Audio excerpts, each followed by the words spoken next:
Both from Florida. I believe, I'm not positive, but I believe these guys actually drove up together.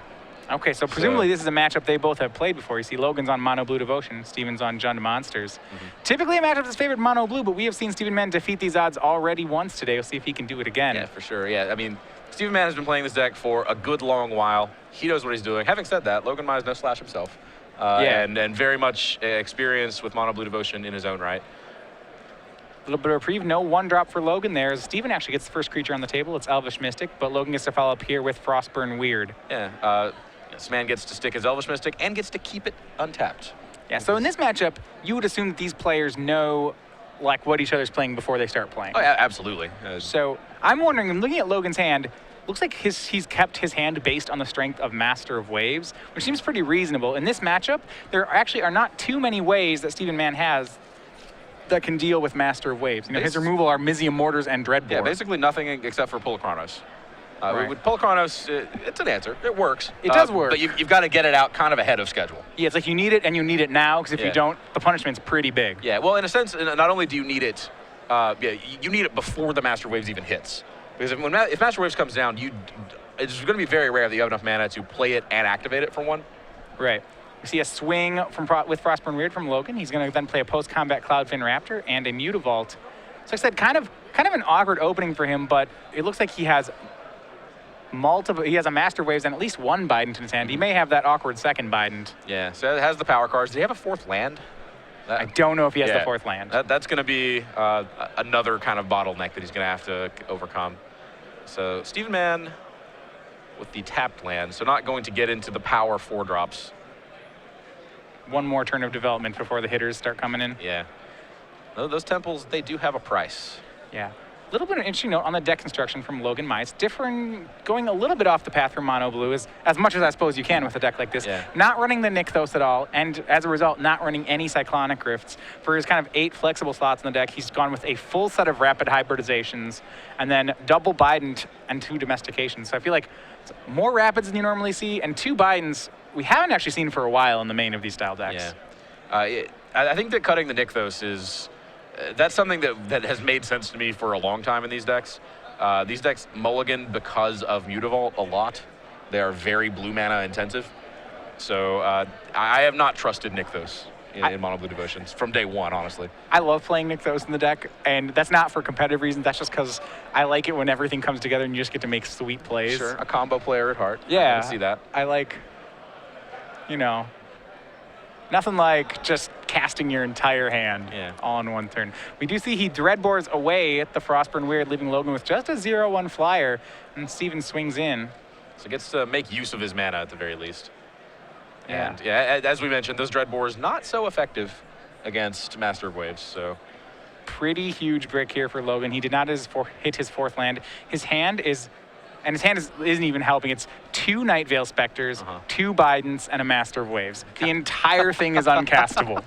Yeah. You see what I'm saying? This Mutavault That Mutavault, just trolling him now. This happens more often than I would care to admit in Mono Blue. And the problem is, like, it happens so often that I would even consider that maybe 4 Mutavaults is too many, except I don't think you're allowed to do that, in the sense that they're the most important card against the Sphinx's Revelation decks. Yeah, well, what I actually think is that were you to look at Mono Blue as a deck and its curve, I think Mono Blue is like reasonably a 21 land deck. So when you say, why does Mono Blue take 25 lands? That's a ton of lands for like a 1-drop, 2-drop aggro deck. I'm like, well, if you think of the Mutavaults as almost pseudo spells in the deck. Right, which they are. So like, what that means though, if you're gonna look at it that way, is that Logan kept a 2-lander, not a 3-lander here. Sure. Or like he kept a 2.5-lander if you're willing to go off into theory crafting land. Right. So yeah, this man's just gonna attack, play a tap stomping around and pass. So a hand of reactive spells. Yeah, Logan has some time here actually. This is, of all the ways he could be punished for missing his 4th land drop, he's making off pretty light with just taking damage. Yeah, and we talked about how Steven Mann did not have a good answer to Master of Waves. Pointing out that his removal spells are red. He has 4 Dreadbore and 4 Mizium Mortars. Mizium Mortars is technically sort of an answer to Master of Waves. Yeah, so you're right. So if you get late enough in the game and you have triple red, you can answer the Master Waves more or less with Mizium Mortars. Yeah, and by late in the game, I think what you mean is a turn from now. Yeah, we also need to not to have Judge's Familiar. There's like a lot of ifs, Sure. but We see the play for Logan that turn. It was Tidebinder Mage. Didn't have that fourth land yet, was able to utilize double blue. He's tapping down Scavenging Ooze, and as a bonus got to turn Cloudfin Raptor into a 1/2.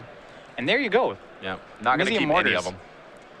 And if you look at Mann's hand, he got 3 more cards. They are another Mizium Mortars, a Dreadbore, and then Temple.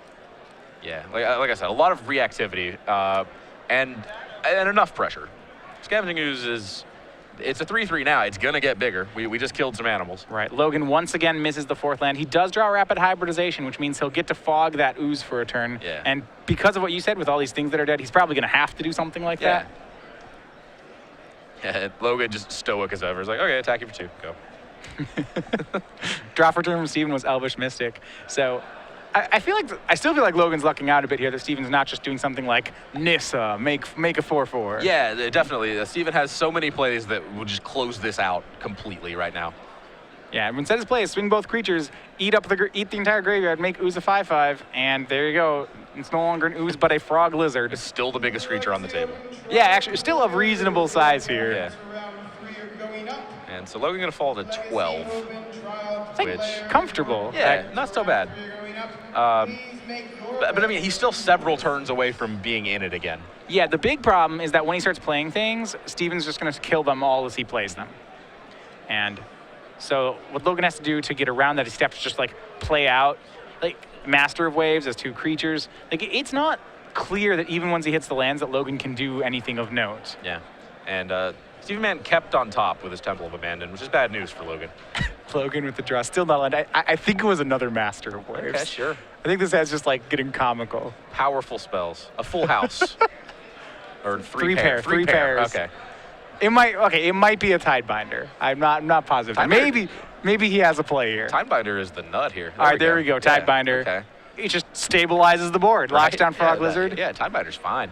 As long as Steven Mann just has 3 more lands and draws a land, which he scried to the top, which would be strange. Oh, and there's Polachronos. So, well, yeah, that, as we mentioned, Polachronos, the one answer in Steven's deck, 2 a Master of Waves. It is something that you kind of have to have in play preemptively.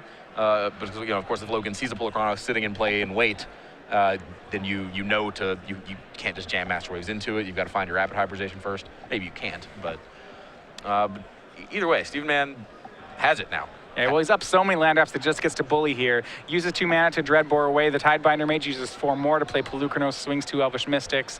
And now he has 10 power on the board. Logan is at 10. Logan had treaded water for quite a while in hope of hitting that land, but 3rd Night Veil Spectre. Okay, yeah. All right. Here we go. 1, 2. Has it all. 1, 2, 3. There we go. Biden. Master Race, a sweet hand of castable things, and we're on to game 2. It's just like... It just kind of went from like what is it? His keep had all 3 lands in it, first of all. It's just like, yeah, this is reasonable, right? I got a curve, I got some sweet late game, and then just really didn't go how he played. Yeah, and these guys, you can see them just kind of like laughing about it. Like I said, these guys have been friends for a while. They experience variance, I think, laughingly. And Logan basically just saying old maid. It's like one of those interesting things when you play Magic. There's like this, you go through this relationship with like the variance of the game where like at the beginning you don't really notice it because you're just kind of new and learning, and then you start playing a lot and it gets really frustrating. And then eventually you just get this stoic thing where you're like kind of accept that the game's going to variance you, and you just kind of like chuckle and you're like, boy, what? That sure was funny. I'm trying to remember who it is named after. There's the kind of the graph with the curve of like how well you handle variance relative to like how experienced you are in Magic. I want to say it's Eric Levin? It's a judge. I don't remember the name, but it's that same idea. That eventually, it is called the Levin Trench, which is like when you first start playing Magic, you are the brightest, chipperest. It's like who cares? I'm playing Magic. This is awesome. Yeah. And then as you get into like the kind of like PTQ grinder level, it's like when you lose, you're just like you're gonna lose. Yeah. What's gonna happen is like someday you're gonna get a really important match where you're playing for a lot, and then you're just gonna mull to 5, and you're gonna mull to 5, and your opponent's gonna nut you, and you're just gonna be like, boy, why do I play this stupid game? Yeah, like the idea is that like the middling level player is the most unpleasant, but then like as you get out of that, you eventually go back to being very pleasant. Yeah, and these players certainly have gotten back out of the trench, I think. Yeah. I mean, it's funny. So eventually I got to a point, like, now it's like whenever I get something like bad variance or I lose a match I don't think I'm going to lose, I kind of like just have to remember in my head where it's like, like, this isn't like the worst defeat I've ever suffered. This isn't the worst match I've played. I've gotten variance way harder than this before. Yeah. And Logan basically just knows, like, well, whatever, we can bounce back. Let's Logan basically going to shrug it off and carry on. Taking a look, he has access to Domestication, Claustrophobia, Dissolve, Negate, Gainsay, and Biden to Fassa. I do like Negate quite a bit against the Planeswalker heavy versions of these decks that have emerged, the 4 Nissa versions. So last time we saw this, there was this was an interesting situation that happened in the post-board match of Mono Blue. So you have access to up to 4 Dissolve and 4 Negate, right? And all those could be good against Jund. But we saw the situation where you can over sideboard here. The Mono Blue player got a couple threats in play and then sat back on a Negate. But the problem was his opponent just slammed a Mistcutter for 5. And okay, you can't dissolve it, you can't negate it. And then suddenly he was actually just losing the race on board. Right. So the fact that your opponent's bringing in 4 Mistcutters means I think you have to be pretty conservative with your board plan here. Yeah, just to make sure you are always being proactive. Yeah, exactly. Okay. I can see that being a problem then.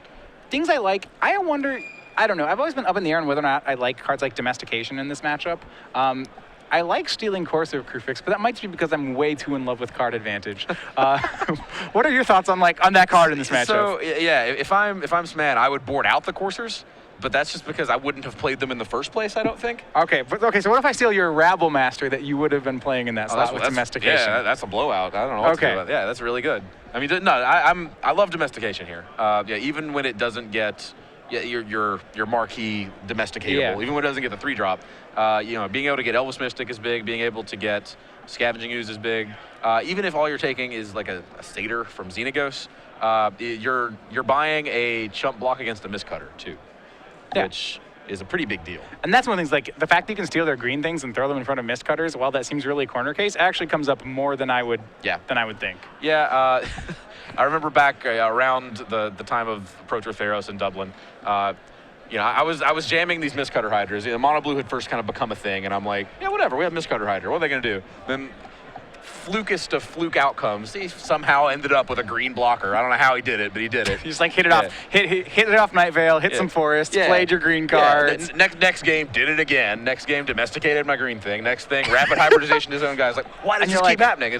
It's almost as if they knew this was a problem. And you're conclusion, Mistcutter he's not even good against Mono Blue. Yeah, which of course is not the case, but definitely if I think everyone kind of had to go through that learning process where they figured out that just 4x Mistcutter Hydra writing that on your deck list does not solve the problem. It doesn't win the matchup. It's a great first step. Yes.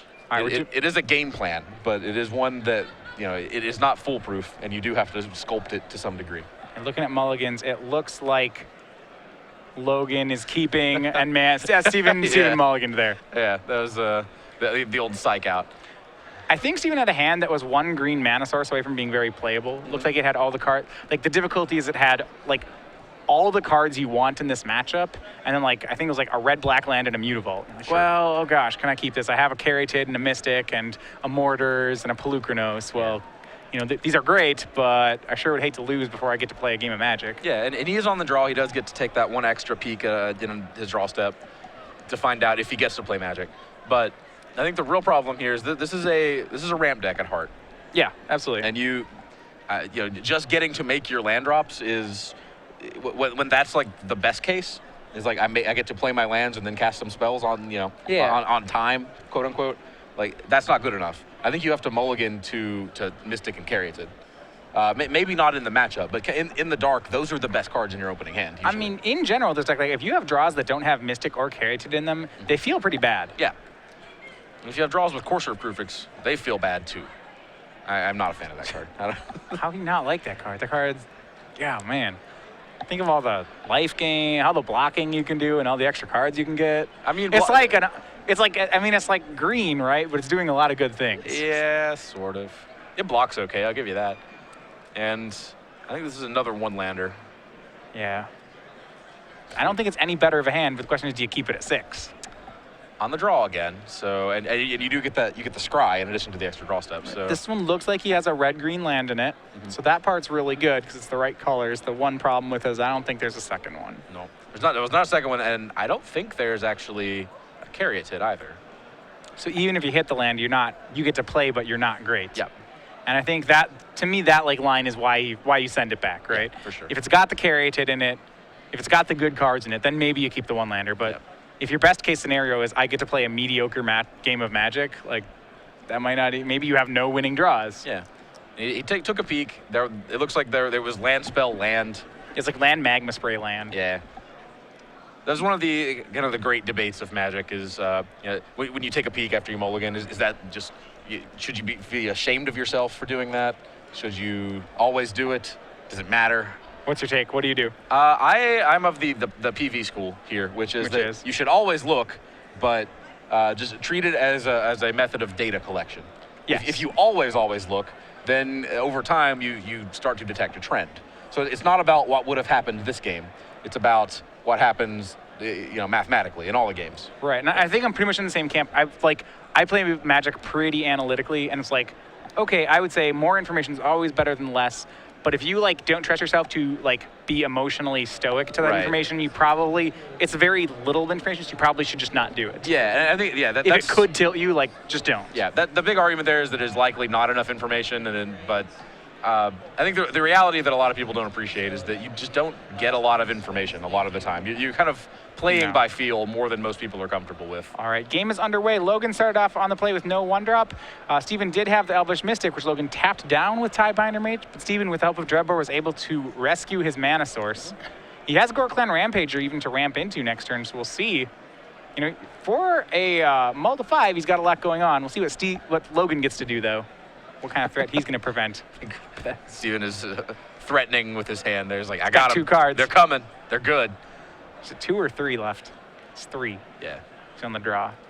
And replacement. There we go. Tidebinder Mage it again. Sure. What a beating when you're on 5 and just going to go at your lands. Yeah. That's fun. Yeah, and the Dreadbore on Tidebinder Mage, that, I think Logan's totally fine with that too. Yeah, that's fine. He removed a card that doesn't really matter.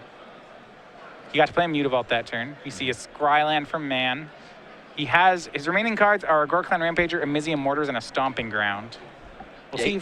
He has lands to spare, so honestly, the Elvish Mystic is not the war here. Yeah, you're not gonna. You don't think he Mortars this here? He ends up going for it. I think maybe you Mortars there just to get 2 Blue Devotion off the board.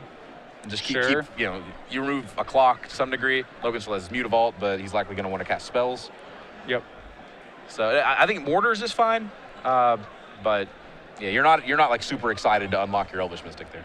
Back to some options on Logan Mize's side of the board. He's got a clean board. He can make a Night Veil Spectre or a Thassa this turn. He's going to opt for Night Veil as he passes back. My guess is there's only so much removal Mann can have, right? He was on a Mull to 5. Yep. Now that you got him to spend 2 kill spells on Tidebinder Mages, let's put the real prize on the board. That's Night Veil Spectre. So Steven just down to Gorklan Rampager. Nothing else going on. So he has the free attack, I guess. Just swing Elvish Mystic. Yeah. And there's a possibility that you would rather have a Rampager in play so you just don't give Logan the opportunity. Because this is, it's pretty obvious what's going on here. If I'm Logan, would you block? I might block. Yeah, that's what I was thinking. I think that you're totally okay with Steven just, because he's basically spending his turn doing this, for one. When you're trading Gorklan for my Night Veil, well, if I have a replacement Night Veil or a Thassa or something, yeah, I'll make that trade. Why not? Yeah, I'm pretty happy with the block here. Let's do it. Again, it looks even better than it actually is for Logan, because Logan doesn't know that Steven only has Rampager as an option. His entire hand is Rampager. Yeah. So he's leaving Steven with Elvish Mystic plus lands if he makes this block. Yeah. So, do it. His remaining hand is Thassa, Mutavault. So it's not that much. You have some Mutavaults, you have a Thassa, you're fine. Yeah, totally. You can lose this guy. Yeah. I think part of this equation might be the fact that, again, these guys are on camera. They've been kind of ribbing each other lightly, and the potential to get got, in a sense. That's. I think a lot of times players overthink themselves in the feature match area. Yeah. Well, so let's go on the other side of it. If Logan keeps Night Veil, Okay, he takes a free point of damage, whatever. The swing doesn't matter. Sure. But he does get one, if he was trying to activate Thassa here, Night Veil's pretty pivotal in doing that. Sure. And he's going to take the 1, and there is the Gorklan Rampager. Right. And I think in a vacuum, you would rather just have an Elvish Mystic being the only permanent play than this board state if you're Logan. I think so as well, but we'll see. Yeah, Thassa might be a changer to that. Pelucranos was the card chopped there with Night Veil. Can't play that one for a while, but Thassa, God of the Sea, joins Night Veil. And now because he saved his Night Veil, Logan is 1 blue mana symbol away from having that Gorklan covered very well. From bringing the pain. Yeah. Steven takes peek, finds another land, it looks like. So that's going to be the plan. Logan is going to exile all of Steven's spells and let him draw lands. Yeah, that's a reasonable plan. That Pulchronos would have changed things. Yeah. that was why he kept the Night Veils. That's so he could exile the Pulchronos. Yeah. I always love the little mini, the sub game of resolving your temples against the Night Veil Spectre. Oh, I know, right? You just like you put a really bad card on top for him. That's fun. And then I have to think when they keep it on top and then they go to me, I'm like, what if I just don't swing the Night Veil? Then they have to draw that card they kept on top. Yeah. You may always end up swinging it anyway, but there's, 2 there's damage that is thought. 2 damage, yeah. Mutavault and Gorklan Rampager come in for Mann. Logan's going to go ahead and make the Mutavault trade. He has plenty of lands in hand. Life's probably his biggest resource. Yeah. Yeah, and another Rampager there would have been kind of problematic, but again, I think we're at the point that you would rather just draw it out of his hand than have it in play. Yeah, you don't want a 4/4 in play. Draw for the turn was Judge's Familiar from Logan Mize. Kind of an underwhelming creature, but not bad on this board, as now Thassa is activated. Just needed to be a blue permanent. That's all that actually mattered. And Logan's just going to start the race. Swinging with Thassa, Mutavault, and Night Veil Spectre. That represents possibly 9 damage here. The mighty Judge's Familiar. We were talking about the 4th. That's like one of the biggest strengths of Thassa is it just controls the race, right? It's great at racing, and your opponent can't. Your opponent doesn't get to decide when it stops anymore. Right. Yeah. If you have a reasonable edge, you will keep it as long as you keep your Thassa. Right. Which makes these blue devotion decks they have a weird feel to them, where the games that you win are often landslides. The games that you lose are also often landslides. And I'm gonna ask you something. Logan I believe he has the land in hand here. Right? No, he has another Yeah, he has the land. He could have made Thassa unblockable that turn. No, okay. So he didn't play the land because he wanted the chance to chop a land. Gotcha. Which he then did, and he gets land war wastes. Also, does it actually change the clock? If you push the Thassa through? I guess it does, doesn't it? Well, Mann's going to go ahead and race. His draw for was Mistcutter Hydra on 4 here. He's going to swing. That wasn't bad. Well, but is he dead if he swings? Hold on. Okay. So swinging for 8. Logan cannot counter swing for 12. He would be dead if Logan had activated the Thassa to make it unblockable last turn. So that might come back to bite him. And Gorklan Rampager, a Trampler. So he can. The second Thassa might actually come into play here, and it normally doesn't. But fair. he can swing Thassa, play Thassa. All right. Yeah, I know, right? The second one's so good. It's like 3 mana, give Thassa Vigilance. That's a real line Discard of play a card. that comes about once every 10,000 games or so. His draw for the turn was Dissolve. And it's good. So. Yeah. Well, it will keep him from dying Which he does have, so yeah. Keeps him from dying from everything that's not another Mistcutter Hydra. Yeah. And actually, he's insulated from the Mistcutter Hydra as well, as long as he leaves up Mutavault. Which means he can't attack with it, but that doesn't actually matter. No, he can just swing Thassa this turn, and then next turn he can swing everybody. So he swings Thassa. If he swings Thassa, Night Veil this turn. Plays a land, plays Thassa again, holds up Dissolve and Mutavault. He should be covered from Steven's whole deck. I think he has to worry about Rampager as well. Rampager is another quote-unquote uncounterable card. And I'm not sure if he can do anything about it. Yeah, I started to say he might need to leave Night Veil Spectre back, but I don't know if that helps. Good news is that Mann's deck only plays 2 Gorklans, so that's like an actual one-outer. Yeah. Yeah, actually, if he just doesn't attack with Night Veil Spectre, he's insulated from that as well. So.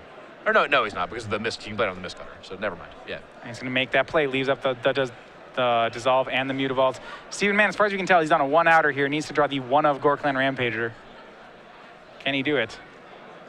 Probably not. Oh, and no, even that doesn't do it. I'm wrong again, because of the Mutavault. So if Steven Mann has no play, just you're attacks. Right. Nothing. He just attacks, blocks Thassa, the Gorklan, Mutavault to Mistcutter, and you're fine. Now, at that point, if you do that, you no longer have your Resolve Shield up. You could lose to Rakdos' Return, for example. So first of all, Steven Mann has to keep in Rakdos' Return against Nagro deck. Yeah, well, it's to board in Rakdos' Return. Wow, look, okay. The top deck was Mistcutter Hydra. Nice. And that, again, won't do it. So we played around that one. Close, though. Yeah. Yeah.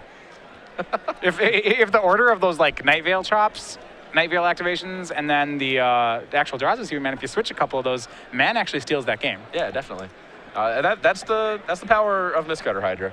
Yeah, we talked about how it is not just a cure-all, but it definitely, if you curve out, develop your mana, present threats at a normal clip, it is the icing on the cake. Of all possible icings on the cake, it is the best that you have in this matchup.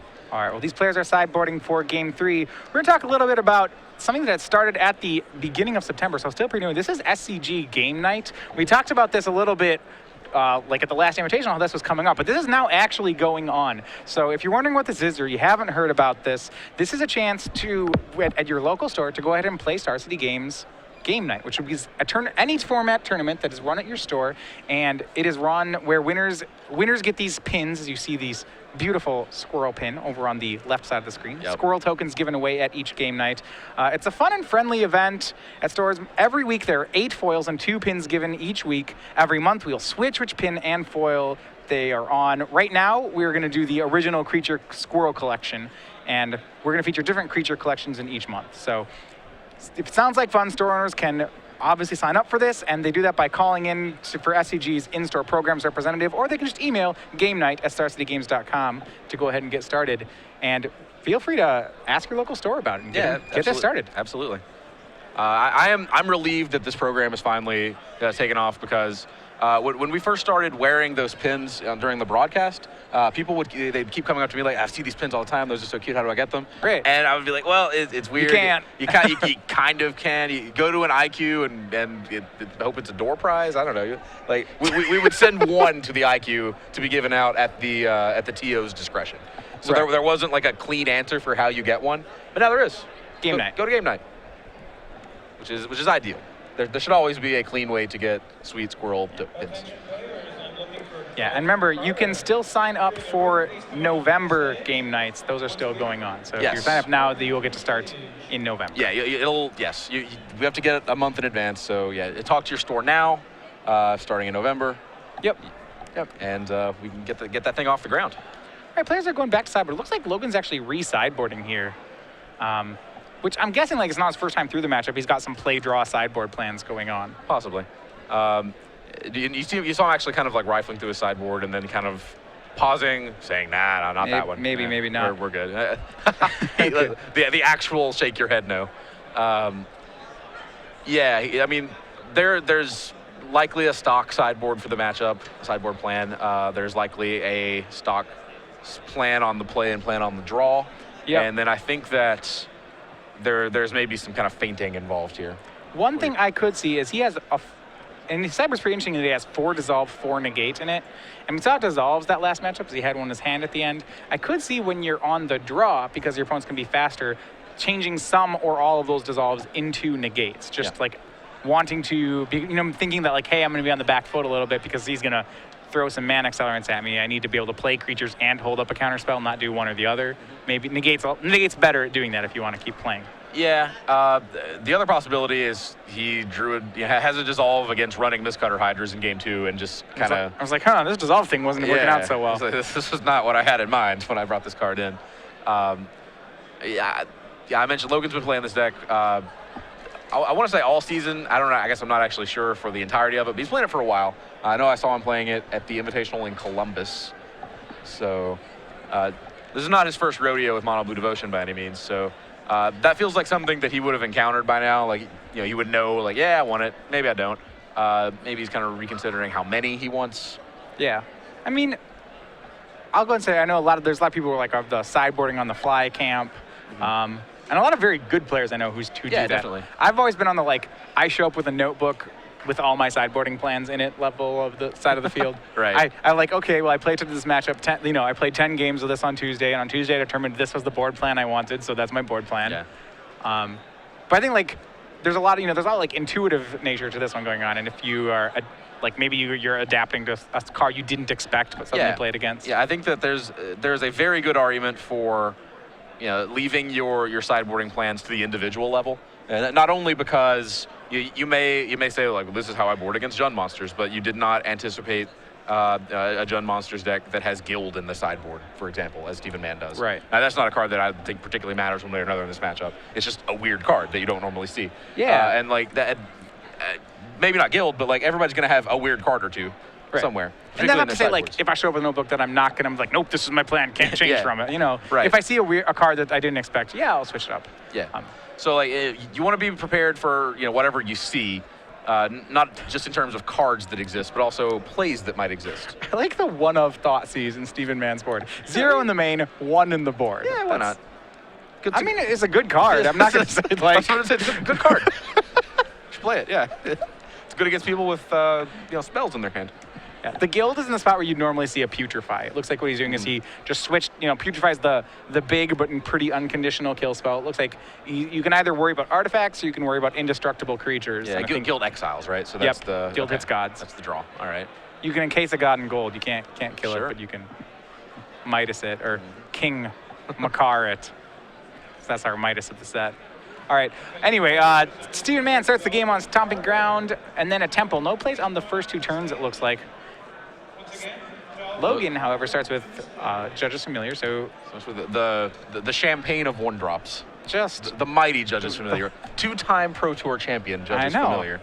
This is Of all the cards in Return to Ravnica block. with this one. Right when the spoiler came out, we said that guy. That Yeah, guy's a absolutely. curse catcher with flying. This is a winner right here, and it's a bird. It's probably better than Murphy. Is that the Fleecemane Lion, actually? The other 2-time Pro Tour winner from that block.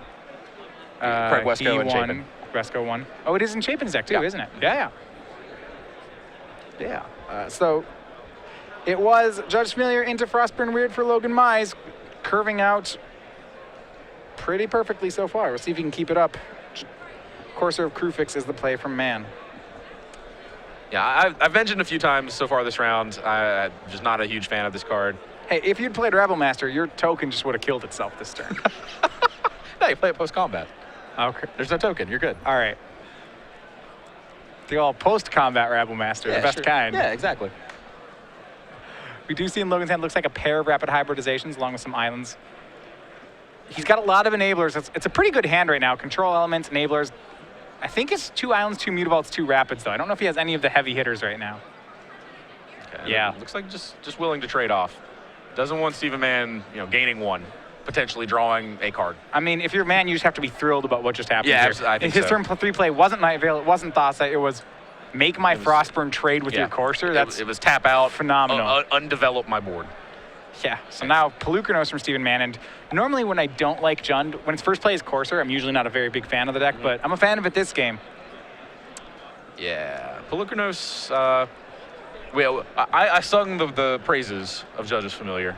I think Pelucranos is the better card. Was it better than 2 Judges Familiars? Because Logan's going to go ahead and make a second one here. Yes. It's a tough close- call. it's closer. It's closer. By about a Judges Familiar. Yeah. But if we're getting scientific. If we're going to use exact measurements, yes. It is precisely 1 Judge's Familiar better. Where Pelucranos rates at about like 3.5 Judges Familiars. How many? It's more than 3.5. No, Pelucranos is at least 6 Judge's Familiars. Hey, at 6 Judges Familiars, my Thassa is just online. My Master Waves is awesome. Okay, my Biden of Thassa is pretty cool. Yeah, okay, that's fair. I mean, if all I'm drawing is more Judges Familiars off the Biden, I guess that's like a little bit of a knock. But I guess the real question, the test here is like, if one player could start the game with Pelucranos, if Sman starts with Pelucranos in play, turn 0, how many Judges Familiars does Logan need to mitigate that? Well, I'm gonna have to chump black Pelucranos a couple of times here. I mean, and honestly, I think it's probably less than 6, actually. 6, I think 6 6 beats the Pelucranos. Yeah, 6 beats it, yeah. I mean, at 6, you start doing really random things like you play like military intelligence and like ornithopters. Oh, we're gonna build around starting with. I guess, yeah. Once, I mean, once we have it, yeah. Once sure. we have it, we're Okay. gonna build around it. We're gonna do That's something fair. really degenerate. Okay. Do you ever play like Chandelar, where people like start with Triskelion and play at the beginning of the game? Yeah. That's really hard to beat. Yeah, I always thought that would. I feel like that is unexplored design space in Magic. All right, Logan is gonna go ahead, and it looks like he's gonna rapid hybridize Pelucranos. So there's one answer. Yeah, he's blocking, and then he's blocking. Oh, well, hold on a second. Let's see what happens. Yeah, well, here. we're not completely clear what the target is of that rapid hybridization. He could be blocking and then targeting his own bird. Judge's Familiar. Visually, it's hard to see which one he's targeting. Yeah. And it looks like it's the Pelucranos. Yeah. Yeah, and if he targets his bird, Steven can just activate Pelucranos and solve that problem. Yeah, no, now, that plays into the other rapid hybridization. Interesting. Mann had the option there of instead of making this Pelucranos, he could have tapped for 3 and killed a bird in response to the rapid trigger. Sure. The rapid. Yeah, as I mentioned, I think the second rapid really blows up in your face if you do that. Because wait, second rapid. Because you don't get the frog lizard from the first one. If you respond to the Pelucranos activation with a second rapid hybridization, then yeah. Right. Then Logan still has his Judge's Familiars. You only have the one frog. Sure. Another Pelucranos is played by Mann, and it is also turned into a frog lizard. And here comes the Judge's Familiar combo. Nice. Biden of Thassa, boom, draw 2. All right. See, Judge's Familiars versus Pelucranos. Look who's winning right now. All right, 2 Judge's Familiars and a Divination. 2 Judge's Familiars versus... It's worth about 2 frog lizards. I see 2 Pelucranos in the graveyard. The Judge's Familiars, they might win this battle. Yeah, no, they're definitely pulling ahead. Now they bring their friend Cloudfin Raptor. He's still a 0-1 right now, but he'll get bigger. He'll have his day. Yeah, Cloudfin Raptor worth about half a Judge's Familiar. Maybe. Right now it is, yeah. I mean, not to mention, let's not even talk about the fact that Steven Mann has a Mize Mortars in his hand. Like, Judge's Familiar is having none of that. That's fair. Yeah, well, on turn 6, Mize Mortars worth about a Judge's Familiar. Right. So in our currency of Judge's Familiars, Mize Mortars is not even worth a Judge's. Yeah. It's worth like exactly 1 Judge's Familiar. This is like the stock mana theory, right? It's just like how many Judge's Familiars is your card worth? Right. There could be deep article series is written about this. And this is actually, I want to just recap what we're seeing happen here. So Logan had a hand of just like 2 Judge's Familiars and just some time and not too much. And Steven Mann had a hand of double Pelucranos. But were I to look at the board right now, if I had to pick which side I'm on, I'm thinking I'd take the mono blue side right now. I mean, it's close. I think I do too. Steven Mann does have some burly animals in play. Yeah, he's got 6 power, which Logan gave him. Yeah. He's got a Mistcutter, but Logan actually has 2 Mutavaults, so he can chump and race this guy. Yeah. I'm a fan of drawing 3 or 4 cards a turn. Yeah. I wish that when I'm in this situation, when I'm playing mono blue, and I get like this when I start drawing 100 cards with Biden, that's the situation where I really like having access to Cyclonic Rift to my list, which that Logan doesn't have. So, I mean, it's still probably fine. If you're drawing this many cards a turn, life is good. That is true. And that's like a deck building decision that I feel like comes up time and time again in various forms. Yeah. The Nykthos, the Cyclonic Rift, that's a very definition of like a win more spot where you're like you're like looking to you're making your card choices based on like what's good when I am triggering Biden of Thassa 3 or 4 times a turn. Right. Who cares? If you're doing that, just win however you feel. So on that swing, Logan actually chump blocked a Frog Lizard with that Cloudfin Raptor. Okay, I can get behind it. It is -1 card because he would have been able to evolve it and swing with it. Right.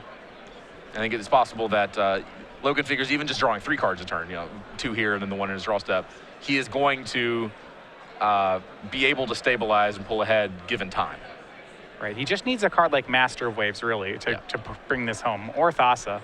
Doesn't have one yet though. He drew for that turn a Frostburn Weird and another island. So he has Island, Mutavault, Cloudfin Raptor, Frostburn Weird, and Nightveil Spectre in hand.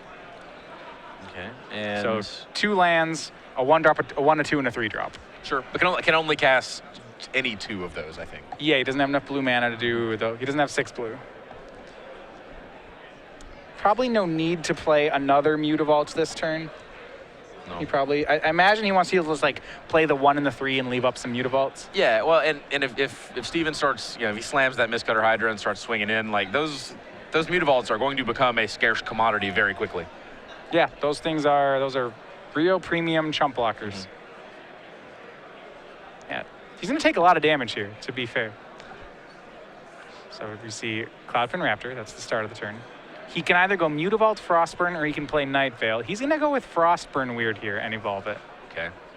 And that is going to, let him get the other Mutavault into play, which doesn't actually help him this turn.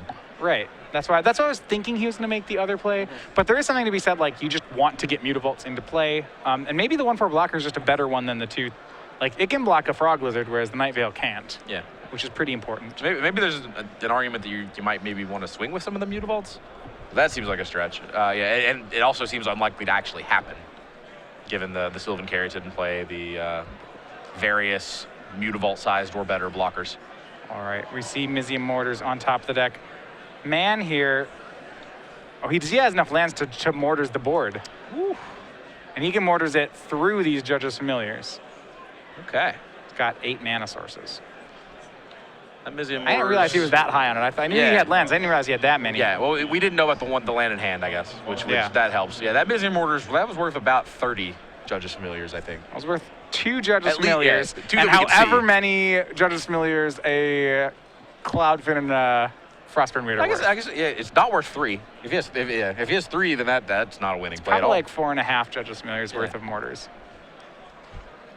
Something. So this board, It's got tougher. I'm picking Sman. Okay, well, yeah. He's my favorite to win this game now.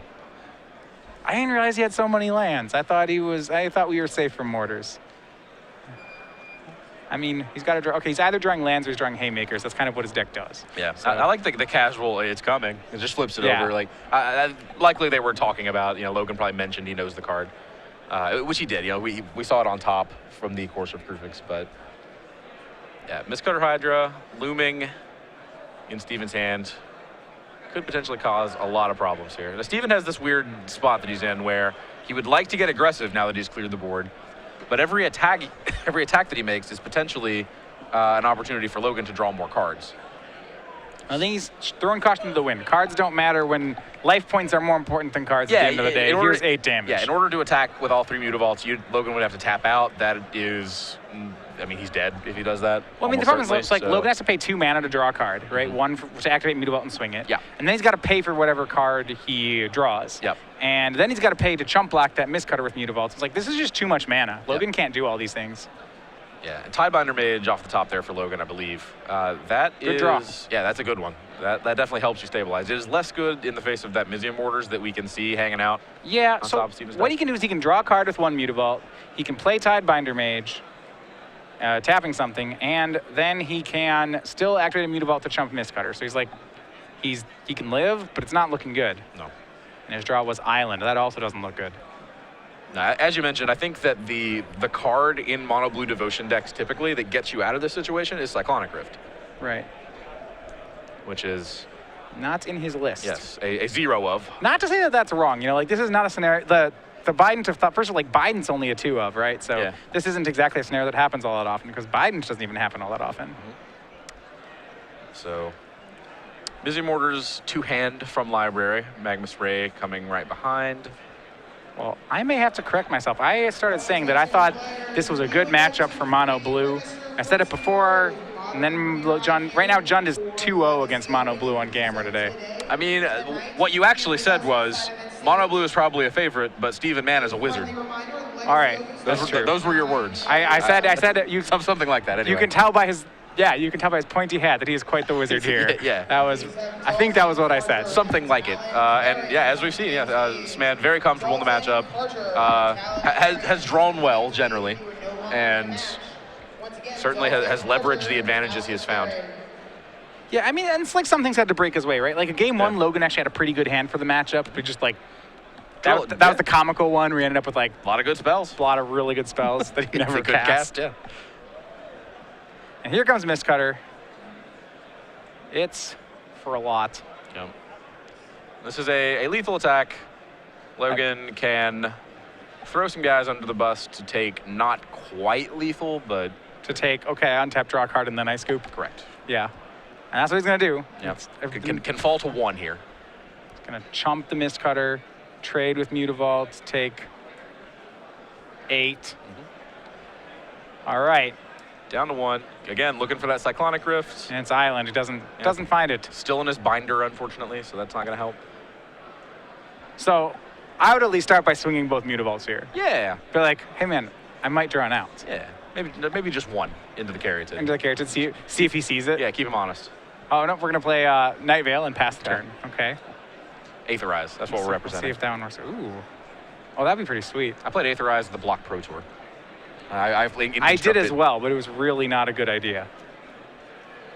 It did some pretty good work for me, but You were probably playing a good deck.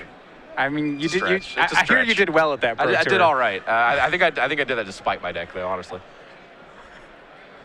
I won my draft. Yeah, And then I fair enough. didn't day 2. So apparently Logan is at 4. So I'm not actually sure what we missed there. I think that maybe there was a frog that didn't attack quite as much as we thought it did. Logan's gonna make Steven kill him. I like that. It's like, no. You have to win this turn. Yeah, He I love activates that. Biden. That's one of the kind of kernels of Magic wisdom. Always make them kill you. Logan takes things literally sometimes. So 2